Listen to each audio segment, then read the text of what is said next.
চাঁপাইনবাবগঞ্জ, রাজশাহী ও নাটোর থেকে ঢাকাগামী বাস চলাচল বন্ধ ঘোষণা করেছেন মালিকরা। শ্রমিকদের বেতন বৃদ্ধি ইস্যুতে পূর্ব ঘোষণা ছাড়াই বাস চলাচল বন্ধ ঘোষণা করেন বাস মালিক পক্ষ। এতে চরম ভোগান্তিতে পড়েছেন সাধারণ যাত্রীরা। বৃহস্পতিবার রাত 10টার দিকে হঠাৎ করে কাউন্টার থেকে এ ঘোষণা দেওয়া হয়। সংশ্লিষ্ট সূত্রে জানা যায়, এতদিন রাজশাহী থেকে ঢাকায় প্রতি ট্রিপে একজন চালক 1250 টাকা, সুপারভাইজার 500 টাকা এবং সহকারী 400 টাকা পেতেন।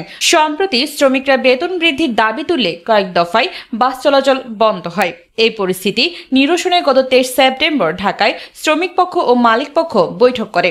এতে সিদ্ধান্ত হয় চালকরা 1750 টাকা, সুপারভাইজাররা 750 টাকা এবং সহকারীরা 700 টাকা করে পাবেন। আজ শুক্রবার থেকে নতুন বেতন কার্যকর হওয়ার কথা ছিল, কিন্তু এর আগেই মালিক পক্ষ বেশি বেতন দিতে রাজি নয় জানিয়ে বৃহস্পতিবার রাতে বাস বন্ধের ঘোষণা দেন। রাজশাহী জেলা মোটর শ্রমিক ইউনিয়নের ভারপ্রাপ্ত সাধারণ সম্পাদক রফিকুল ইসলাম পাখি গণমাধ্যমকে জানান, মালিকদের সঙ্গে দফায় দফায় আলোচনার পর বাড়তি বেতন নির্ধারণ করা হয়েছিল, কিন্তু হঠাৎ করে বাস্তবায়নের আগে বাস বন্ধ করা ন্যাক্কারজনক। এতে যাত্রীরা যে ভোগান্তিতে পড়েছে তা বর্ণনার বাইরে। এদিকে পূজার ছুটির আগে হঠাৎ বাস বন্ধ হওয়ায় বিপাকে পড়েছেন যাত্রীরা। অনেকেই ঝুঁকি নিয়ে ছুটছেন বিকল্প পথে। এ বিষয়ে মালিক পক্ষের সঙ্গে যোগাযোগের চেষ্টা করা হলেও এ বিষয়ে তারা কথা বলতে রাজি হননি।